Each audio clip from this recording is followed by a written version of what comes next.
Hello, everybody. I'm Stephanie. And I'm Georgianna. And this is Wholehearted Loving, where we teach you simple tools to grow the muscles you need to be with big feelings and overwhelming sensations in your body. Whether you have active challenges in your life or relationships, or whether you're just here to learn to be kinder to yourself, we pull out all the little things that make life feel better, the things that give you a sense of hope and direction. So if you're too hard on yourself or on others, if you want to feel real, deep connection in your life and relationships, even if you want to reprogram your inner critic while you're sleeping, this is a great place to be. So welcome, and we hope this episode brings you just the tidbit you needed today. Enjoy the show.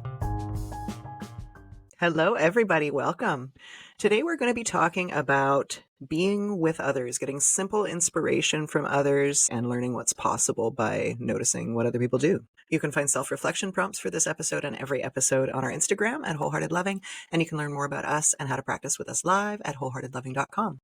And before we get started, we'll do a body-based self-connection practice to connect with ourselves before each other and this podcast.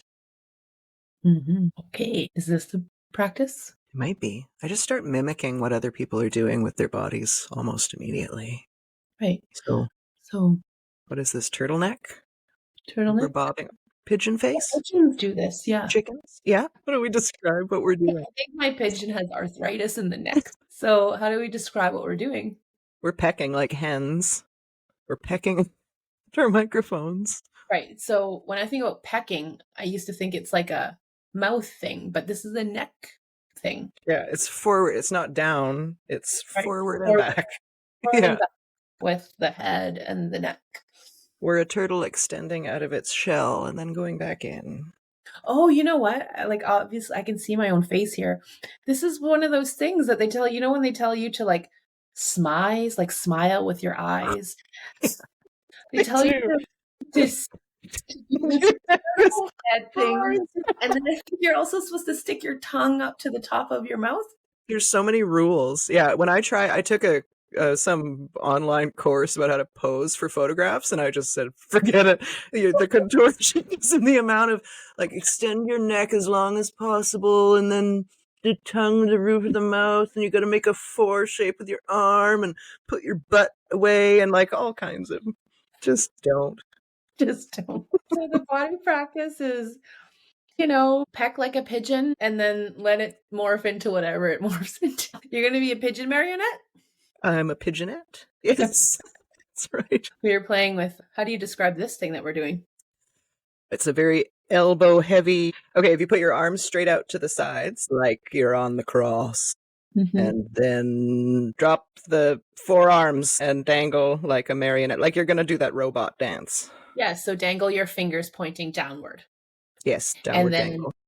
There's something about letting the arms sweep from side to side while holding your elbows up like that. And then I like to spin my hand around. I like to spin my hand around. I really encourage you. There's something about seeing yourself do this where you just can't take yourself or life too seriously for a few moments. That's right. So I encourage you to go in front of a mirror or turn your camera on or something and watch yourself as you do this, or be with people. Get on a video call, FaceTime your friends, and do your little marionette dance. Just be together. And it's really hard to be too wrapped up in anything else just for a moment. It is. This is for sure playtime, and it's really delightful. And these are the kind of things we can introduce. Your neck. Is there a reason to fit it in the screen or something? Just feels right. Okay. Yeah. It's a good break. Whatever's happening, to pause and do that does something to the body, certainly. Yes. Did something to mine. Makes me happier. Amazing. It does. And so this is the sort of thing, like you and I get together, we could be talking about something big or heavy, and then I can just pause and go for marionette arm. And I know that you'll join me there, and we'll have a nice, peaceful moment, just hanging out. Just hanging out. I mean, I think one time I don't know why I got into this. I could do this now. I was making the shapes of the plants in my house. Yeah. And you saw what I was doing, and I told you what I was doing, and you're like, oh, I'm going to do that too. And we had a nice little laugh about it. Yeah. And I noticed that more and more in our friendship, that we can get on a call and you'll be doing something. I'm like, oh, I'm going to do that thing too. What's she doing? See how that feels. Or roles will be reversed and I'll naturally be doing something and you'll follow along. And then we end up, that morphs into the next thing and the next thing. We just have a good laugh. Yeah, which is really the point of what we're talking about today. We just had a call, and when we arrive in these calls, we're kind of settling for a minute, we're checking in, we're arriving, we're taking a moment to pause and whatever was happening in our day, and we're really arriving on this call together. And so part of my arrival was I have a tight jaw, I have temporomandibular joint disorder, and my ears are all wonky, and so I was massaging my jaw. And when the prompt came up for, what feels good for your body, there was a woman on the call who felt like many of us do, that her body didn't need anything, there was nothing really going on, but she noticed me playing with my jaw. And so she thought, oh, that maybe is something. I'm going to start massaging my jaw and see what happens. And then that kind of folds into the next thing. So this is kind of what we wanted to talk about, taking cues from others, noticing what might feel good or what our bodies might want based on people around us. Yeah. So what was happening was, we always on a group call will start by offering, the invitation to check in and see if there's anything you notice your body needs. And we like to sort of play DJ and say, hey, do you have any requests for body connection practices? And we're happy to offer one that sort of suits what you're looking for, what you're needing right now. And this person said, hey, G, do you have something that helps with the jaw? And I don't think I knew the full story yet, or maybe it didn't totally capture the full story, but she came in the call not even having a clue that she needed anything or wanted anything in particular, or that there was anything going on with her jaw. But in seeing you, she's like, oh, let me check in with my jaw. And then in that checking in, she's like, oh, actually, it could use something. It might be a bit tight. And so this is the reminder that sometimes we don't know we have a need, or we know we have a need, but we don't quite know what it is. In this work, a lot of people who come to this work, they don't have a history of being welcomed and encouraged to explore what their needs are and to notice moment to moment what their needs are and to know that their needs matter, right? And can be prioritized. So wait, hang on. That's almost an impossible belief, right? That we've actually been taught, not just not taught that, we've been taught the opposite, that our needs don't matter, that they won't be addressed, that we have to lie, cheat, and steal to get our needs met and be passive aggressive and whatever. Yeah. And that someone else's needs always trump mine, right? Oh, Yeah. someone else's needs matter more. Yeah. Right. So a lot of us are learning as adults how to even notice what I need. And some people have been in connections and relationships where they haven't been asked what they need. And they think to themselves, I crave wanting to be asked what I need. And at the same time, they're like, I'm terrified of being asked what I need because I don't know how to answer that question. Mm-hmm. Right? They might finally come across some people. I'm thinking of people who came into our women's groups, and we would start off every group with a body connection practice and a short check-in of how are you feeling right now or today, and what is something you're needing from our time together tonight. And there were a lot of people who were like, I have no idea. I don't know what I need. Or I don't need anything. And it can feel quite scary to be put on the spot and asked what you need, or to feel like this is my chance. Someone's finally caring enough to ask for what I need, and I don't know, and having a little internal freak out about it. And so this is a reminder that it's okay to not always know what you need. It's okay to know you need something, but not know exactly what that is. And this is the reminder of sometimes what helps us discover and get closer to what we need is to watch the people around us and to see what they're doing or what they highlight as a need. And then checking in with yourself of, hey, how might that feel to check in with that part of my body? Or how might that feel to imagine that need getting met for myself? Mm-hmm. And all of a sudden, it puts you more into a place of curiosity and data collection with yourself, right? Yeah. So a lot of us look outward, and we've been conditioned to think that someone else knows better what I need. Or this woman could have looked at you and said, oh, I should just do what Steph's doing because obviously everybody knows better than me, right? And she might say, well, I better tend to my jaw because that's what Stephanie's doing. But that's not what she did. And if you do that, there's nothing wrong with that, but it's just a good pattern to notice, right? Mm-hmm. But she said, I hadn't considered my jaw. Let me be curious about my own jaw and see how that feels and see if it needs anything. And even when she noticed, I think it would be helpful to bring some awareness to it, she allowed herself to ask for something when she didn't know fully what it was she wanted. She just said, hey, G, you got something to sort of be with the jaw? And that was enough. Something that copycat thing is very useful. And one of my inner world behaviors that was unhelpful in the nice compassion way, but helpful in the active change way, which I've had to really work through, was the thinking that everybody knows better than me. For me, that was a useful thought in a way, because if I didn't believe that, I wouldn't have explored anything else outside of myself, you know? But then when I discover the thing that they're doing, I try it on, I copycat it, I see how it feels in my body. Once I take that on, I can know it for myself, and I don't need to, if somebody else does the opposite thing, I don't go, oh God, this thing that felt good now feels bad because this other person is doing it differently and they must be right and I must be wrong and this other person must be wrong. So that's one of those things that we all do to some extent, and that you can co-opt for kindness and self-compassion in different ways. Yeah, I think this is really key to point out. You're copycatting initially, like you're describing two different forms of copycatting. Copycatting because I'm not allowed to have my own opinion, or my opinion is never right. And so I better just do what everybody else thinks is better or right. And then we just sort of morph and put on a mask of, oh, I like that too. That's what I want. That's what I need. And then there's copycatting for the purpose of, I don't really know what I need or what could be helpful or what's an option. Let me just try that thing that the other person is doing and other person enjoys. And then you said something really important, which is, then let me see how it feels. And if it feels good or right or better or decent for me, maybe I'll hang on to that for a bit. But I'm also open to looking at, someone else is doing something else, and not letting that mean, I must have been wrong. It's this other way that has to be the right way. You're like, well, I could try that way out too and see how that feels, and then make a choice for myself. And also know that any choice you make for yourself, you can always change.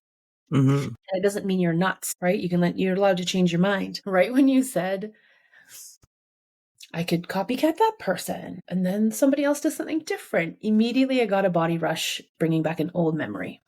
As a new mom, oh my goodness, there's so much information out there. Do you co-sleep or do you not? Do you sleep train or do you not? Do you let it cry out or do you not? Do you bottle feed or do you breastfeed? And even in the pace that I'm saying all these options, you can tell where there's do I copycat this or do I copycat this? Is this the right way or that the right way? And you're just going nuts, because everyone is so firmly in their belief that this is the right way. And I remember letting myself get pulled in those different directions as a new mom and just feeling so overwhelmed and feeling like no matter what I chose, I couldn't win. Until I decided, you know what? What does your gut say? And I didn't trust my gut yet enough fully to let that be the answer. I was like, well, my gut says maybe try that. Right? So it wasn't my gut says this is right. My gut says maybe try that, or maybe try that first. And then watching my kid, watching how our dynamic is when we try it a certain way. And then taking parts of that feel right or good, and then trying out some other element in some other way. And again, sort of paying attention.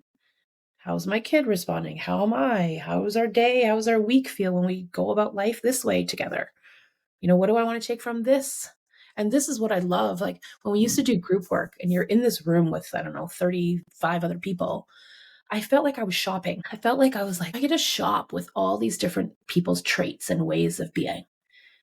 Like I got to try on different clothes. Like she has a certain fierceness in the way she stands, or like her facial expression. Oh, she has a certain sensuality that she walks into the room with, or he's got like a real ownership of like his culture and heritage. Like all these people bring in a little something. And the irony of all this is all these people were there because they felt like some part of them was broken, right? Or the whole part of them was broken. And yet I was in that room. I'm like, I could shop from each of you. There's something here that each of you hold and embody that is new for me. I don't know what it's like to be in that energy, embody that trait. Let me try it out. And I think that's why that was so life-changing for me. Was not, yes, the work itself is life-changing, but the approach that I took to it, of let me take a little bit of this, a little bit from here, and try that on this week when I walk to the car. What is it like to walk a little bit like the queen, right? When I speak up next time, what is it like to say it all a little bit louder or with fewer words where I'm not explaining myself? Because I saw there were dudes in there saying stuff that I'm like, holy crap, you can say that to someone and they can still like you and respect you? What? Right? And so that is the magic of being around people. And if you don't feel ready to like actually be around people, be around people on a video call, or don't be around people. Like, so many of us are doom scrolling anyways. Why don't you notice some traits of the people that you see like scrolling through your screen? And there's Yeah. probably some traits in there that you're like, I've never considered allowing myself to embody that. What might it be like this week to try that on a little bit? Even if it wasn't for 100%, just 5%. Even books. I think this was huge for me when I was a kid. I just read constantly, and it gave me so much perspective on the ways people can and do think about things differently, and ways that you can speak and behave and what those interactions might look like. It's all about this curious noticing. Right. Mm-hmm. Right. I've noticed if I look at my partner, he's very good at like, he knows that something needs to get done. I'm sort of laughing as I say this because it sounds very simple. It sounds like that makes sense. Why doesn't everybody do life like that? Well, let me tell you, I don't do life like that. I haven't had a history of doing life like that. He knows something needs to be done and he just does it like right away. And I know the old conditioning that has played a part in me procrastinating or holding off on things or believing that there's the best or right time to do something. Part of it is involved with I don't want other people watching me do things. Like I Mm. used to feel very nervous and insecure about that. I also felt like there was a perfect and a right way to do things, and I would need to rehearse it out for myself first before I actually did the thing. Or bless me, I've got a story to tell. Like, or I think it's going to take a lot more time because in my mind, if you're going to do things right, it takes a Yeah. lot of time, Yeah. right? Or sometimes, and I think we'll do another episode on this, someone said recently, like, yeah, I've been spending about 9 months knowing that I needed to and wanted to declutter this room. I'm like, great, okay, nice. And I said, what did you notice after you did the thing? She's like, took about 2 hours. And like I lived a lot in that. In like I spent so much time thinking about doing the thing and how to do the thing. And oh my God, I still need to do the thing. That actually doing the thing didn't take very long. It wasn't that hard. But a lot of nervous system dysregulation that was in play that caused things to be dragged out for so long. So I'm watching now someone just have a thing to do. And sometimes it's a pretty neutral thing. And sometimes it's a sort of not the nicest feeling thing. Do them right away. Mm-hmm. And like what I noticed was I didn't immediately bring that into my life, but I started observing it happen and be like, Mm-hmm. interesting. Mm-hmm. Didn't really consider that as a possibility for me. Mm-hmm. Right? Because sometimes we're like, I consider a possibility for them. Of course they can do it, but I couldn't. Yeah. And I started being like, I wonder what that might be like. Okay. Yeah. And then here and there it would be like, and it wouldn't be big things. It'd be like, let's just put the plate in the kitchen. I'm walking that way anyways. Mm-hmm. Whereas before I might walk past that plate 10 times first. Mm-hmm. Like, Well, and then a whole other world opens up to you where suddenly you can see and be with people who take the plate in right away. And you don't just see a world where no plates get taken in. Like it's these tiny incremental possibilities that add to our worldview in a beautiful, expansive way. yeah. And slowly taking the plate in the kitchen right away leads to the confidence in me that I can Mm-hmm. do things right away. And then I find myself speaking up in a moment where something feels off. And in the past, I might say, okay, fine, I'll talk to them about that later. No, where I might be like, you know what, just tell them right now that didn't feel so good. Or Mm, tell them right now you'd like to have a conversation about that later. yeah. Instead of stewing over it for 2 weeks and being like, oh, should I talk to them? Or I know I should talk to them, and when is the right time? And Yeah. not that There's a any of that's whole nother wrong. way. There's just other options.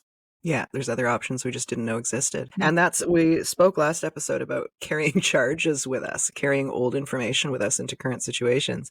And what this is making me think about in my family, we sort of say we're going to do something or have a thought about something we want to do, and it happens like pretty immediately. Like if my mom will be like, oh, I want to go to Europe. And it's like if she can't book a ticket within the next 2 days, it's not happening. So things are happening.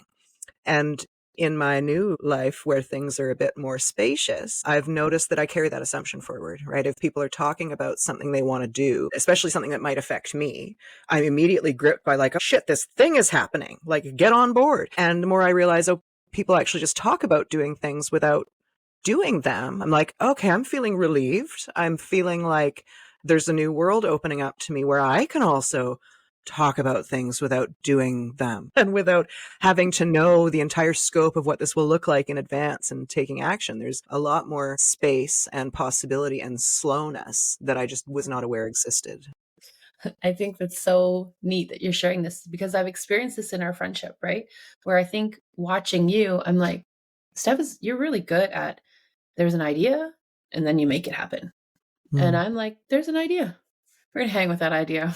We're going to know that the idea is there. We're going to go do life for a while, maybe a couple months even, and then we'll revisit the idea. And it's helped me with certain things just take action sooner, that I don't maybe need to hang with the idea for so long.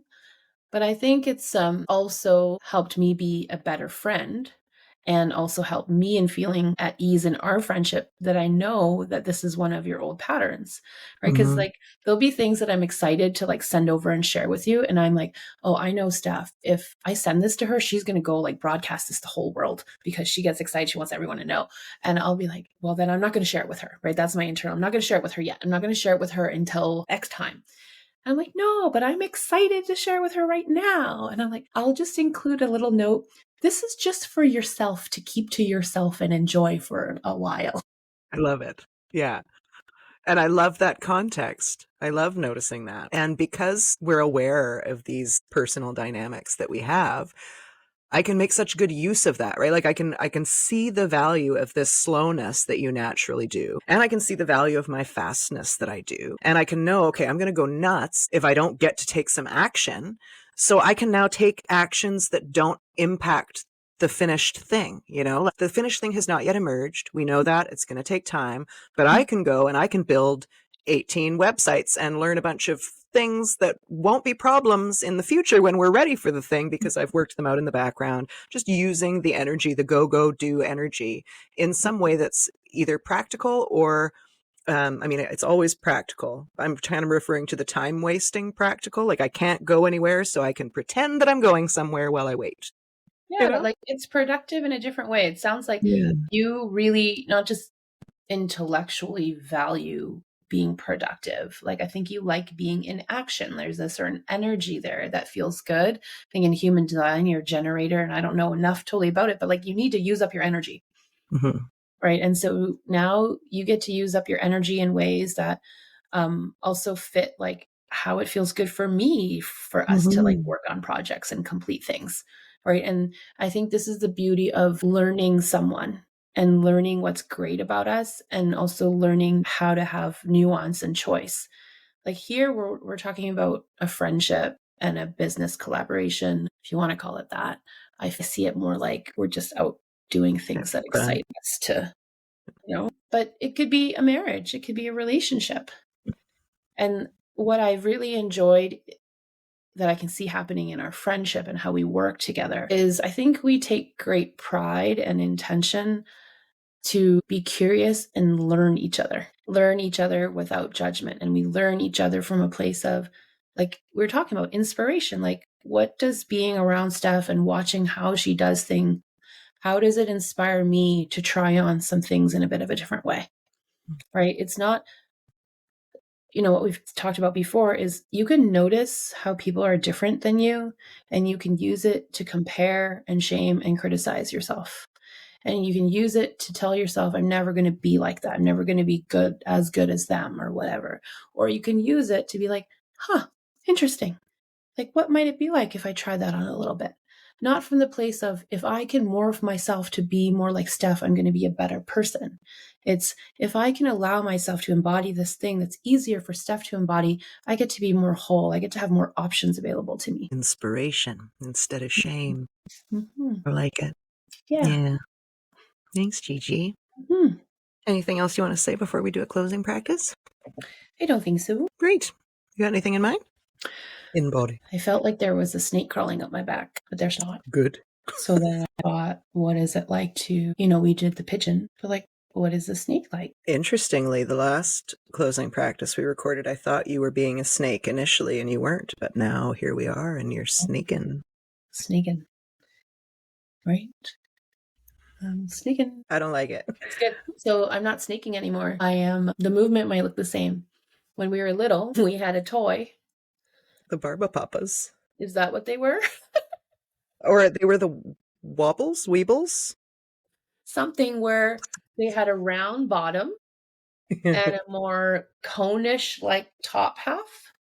Oh, yes. And the bottom is weighted. And if you push them a little bit harder, they gain some momentum. That's fun. I like this way better than snaking. Right? And so what's cool is snake just emerged because I felt like a snake was crawling on my back. Then I decided to try to move like a snake. And then it turned into this. And now I'm watching you do it. I'm like, oh, that looks fun. I want to try. And like, I'm amazed at watching you. And I'm like, that's exactly how they moved those things. How she is right now. What the heck? The And then, off-kilter wobble. yes. And then if you like pushed it a certain way, it would just go in that direction again So a little bit. that's like the white American Qigong for children. Bear with me. It's the movement of energy in relation to other energy, right? If your bottom's weighted and your top is light and somebody spins you around, you're going to move in different ways. That's a good analogy for a lot of things, I think. I like it. We played with this in our group call today too, like the duality of feeling like the weightedness and the sturdiness of something in your body.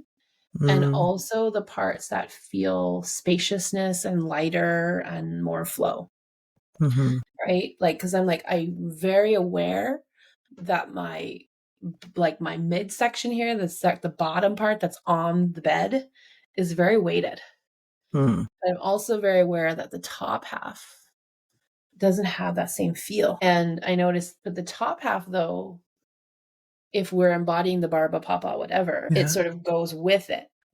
So it doesn't feel as weighted, but like it still has a shape it takes. Yeah. But if I'm all of a sudden changing and I'm like, yeah, we can bring a little bit more jello-like feel, or, we've done seaweed before. And like if the top gets to move a little bit more freely, but the bottom is still weighted, then that gives a totally different sensation. Try weighting your middle and taking the weight off the top and the bottom. Okay. What on earth? That feels weird. Sure does. Because we're so used to top and bottom, right? Yeah. This is what's really neat. I remember once, so I'm a wizard and magician.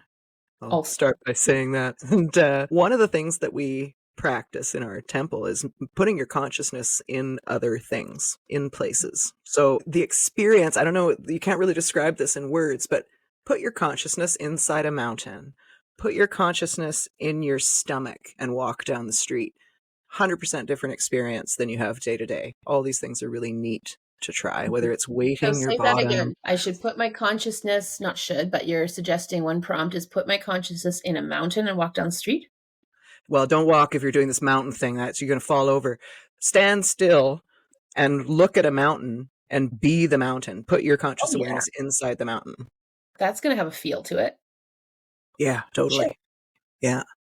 Because right now I'm looking at the plant behind you. I'm like, when I put my consciousness in the plant and I sit like the plant. Oh, yeah. A certain feeling. It's so easy to discover parts of ourselves and shift our energy and bring different aspects of humanity into our lives and our relationships through these simple things. Yes. I want to name that there was a time I would have done none of this. Yes. All of it would have been mortifying. And on top of mortifying, been thought of as like pointless. Like, why would I sit here and make my body the shape of a plant? For what purpose? Oh, and I would have done it. I would have done all of the things, but for totally performative, undervaluing myself reasons. Yeah. Isn't that neat? Yeah. Good times. Now it's like to do them from a place of self-exploration and self-expression. Right? Imagine if we did more in our life from those two places, self-exploration and self-expression. Wouldn't that be neat? It would be neat. I can also imagine that statement being really scary. My mother's voice came in. And so self-expression and what? Self-exploration. Self-exploration. Yeah. I think the response that some people would have would be, oh God, if I'm exploring myself and exposing myself, I'm going to go straight to prison. Like something untoward will happen, or it'll be too much, or whatever. Like, we can't even conceive of simple, healthy, good feeling, helpful self-exploration. Mm-hmm. Yeah. And so hopefully listening here gives you some ideas of ways for self-exploration that do not land you in prison. Yes. All right. Anything else you want to say? No, that's No. good. Okay. Thank you. None of us are going to prison today. Thank you guys for being here. As always, please do like, follow, and subscribe. And if anything we've said here today has been helpful for you, please share with somebody that you care about. We'll see you next time. Bye.